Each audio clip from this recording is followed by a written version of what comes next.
Hai semuanya, perkenalkan nama saya Valina Talin, saya dari kelas 3 PHV 3.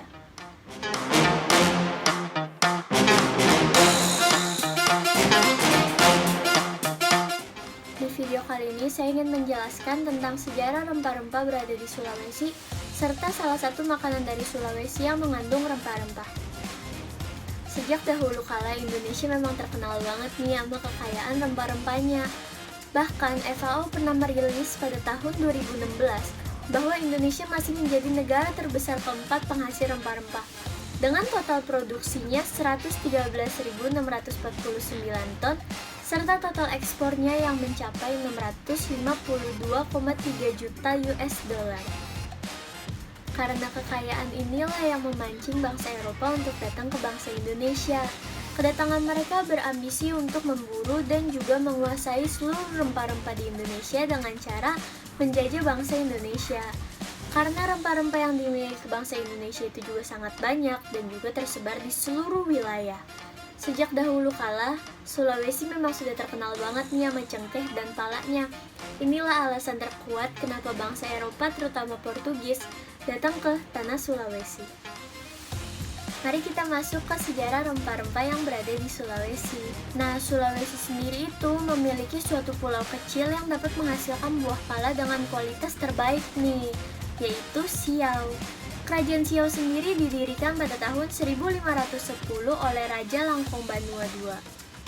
Jadi ceritanya bermula dari salah satu masyarakat di Siau yang datang dan membawa pulang biji pala dari Maluku, lalu dia iseng menanam dan ternyata buah yang dihasilkan itu lebih berkualitas daripada yang ada di Maluku. Karena hal ini juga bangsa Portugis, Belanda, dan juga Spanyol pernah saling berperang hanya untuk merebutkan kerajaan Siau. Untuk cengkeh sendiri juga dijual di Pelabuhan Makassar yang pada saat itu dikenal sebagai tempat perdagangan rempah-rempah antar negara. Cengkeh yang dijual di Pelabuhan Makassar ini diambil dari kota Toli-Toli. Nah, kota Toli-Toli ini sangat dimanfaatkan oleh bangsa Portugis karena kota Toli-Toli dapat menghasilkan cengkeh lebih banyak daripada kota yang lain. Cengkeh yang dijual di Pelabuhan Makassar juga sangat menarik perhatian bagi bangsa Cina. Karena pada zaman dahulu, cengkeh sangat dihormati di Cina, terutama pada zaman dinasti Han. Karena dinasti Han memerintahkan agar setiap orang yang ingin bertemu dengannya harus mengunyah cengkeh dulu agar nafasnya jadi wangi. Beberapa kota di Indonesia yang menghasilkan rempah-rempah, yaitu Jambi, Jawa Barat, Jawa Tengah, Jawa Timur, Kalimantan Timur, Kalimantan Tengah, Maluku, NTT, Papua, Sulawesi Tenggara, Sulawesi Selatan, Sulawesi Utara, Sumatera Selatan, dan juga Jogja. 7 jenis rempah yang menjanjikan yang berada di Indonesia ada lada, kayu manis, pala, cengkeh, vanili, kunyit, dan jahe. Indonesia memiliki 7 jenis rempah yang sangat menjanjikan nih, yaitu ada lada, kayu manis, pala, cengkeh, vanili, kunyit, dan juga jahe. Di video kali ini saya memilih makanan yaitu kue cucur. Kue cucur ini berasal dari Manado, Sulawesi Utara. Sebenarnya kue cucur itu bukan cuma ada di Indonesia, tapi dia juga ada di negara Asia Tenggara lainnya seperti Malaysia dan juga Thailand. Kalau di Malaysia dia dikenal dengan kuih cucur. Kalau misalkan di Thailand dia dikenal dengan kanom fakbo atau kanom jujun. Karena pembuatan kue cucur ini tergolong mudah, jadinya tuh banyak juga yang jual kue cucur di pasar-pasar. Nah, biasa mereka menjual dengan harga yang cukup murah juga nih.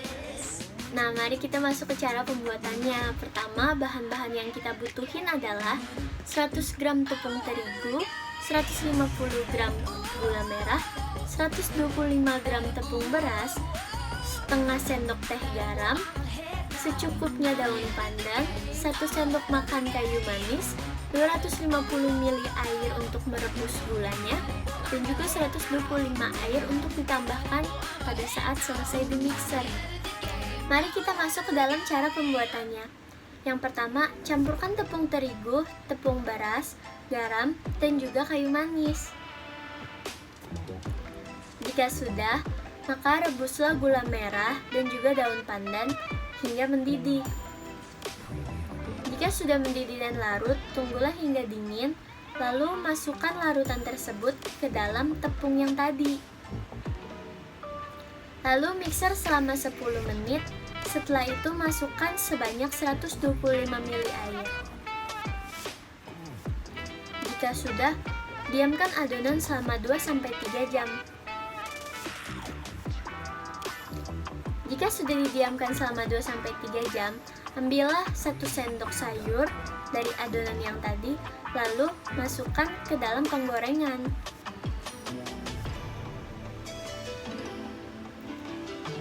Notnya, apinya jangan terlalu besar ya.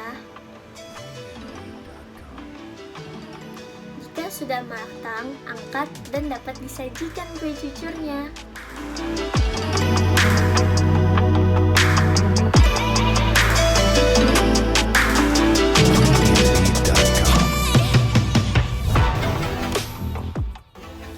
Untuk bahan-bahan yang saya pilih, saya menggunakan tepung terigu dari segitiga biru. Lalu untuk tepung berasnya saya pakai Rose Bran. Untuk gula merah dan juga daun pandan ini dapat dicari di pasar-pasar terdekat rumah Anda. Kalau untuk kayu manis, di pasar juga jual sasetan isinya sekitar 2-3 batang. Lalu sekarang juga ada yang jual bubukan, jadi dia lebih gampang larutnya. Rempah-rempah yang saya gunakan ada kayu manis dan juga daun pandan. Untuk karakteristiknya dari kayu manis sendiri itu, kayu manis agak sedikit berat dan memiliki wangi khasnya sendiri. Lalu tidak terlalu keras, strukturnya halus dan juga seratnya lurus. Dia juga memiliki 2 warna, yaitu merah kecoklatan dan kelabu. Kalau untuk daun pandan sendiri, dia memiliki warna hijau dan biasa panjangnya sekitar 55 cm sampai dengan 75 cm. Dia memiliki wangi yang manis.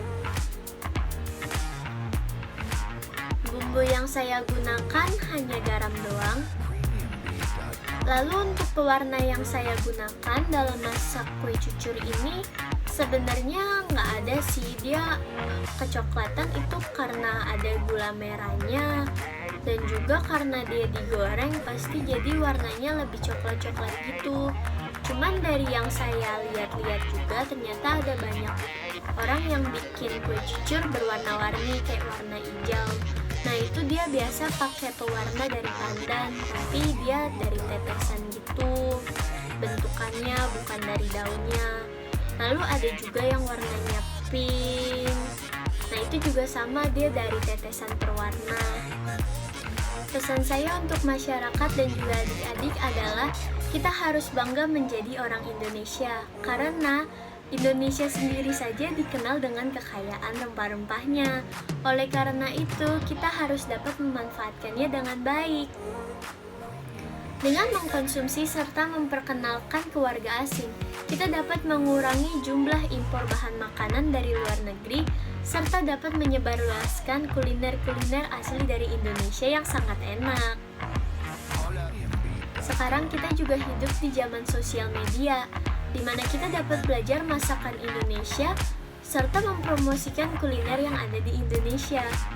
Bagi masyarakat yang memiliki usaha di bidang kuliner juga dapat nih menambahkan makanan lokal Indonesia ke dalam menu-menunya, sehingga kuliner Indonesia tetap ada dan tidak tergantikan dengan makanan dari luar negeri.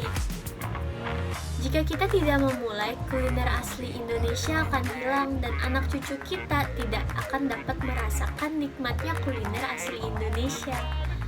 Sekian video dari saya. Semoga video ini dapat bermanfaat bagi kita semua dan dapat membuat kita sadar betapa pentingnya kita harus bangga karena kita menjadi orang Indonesia yang kaya akan rempah-rempah. Terima kasih.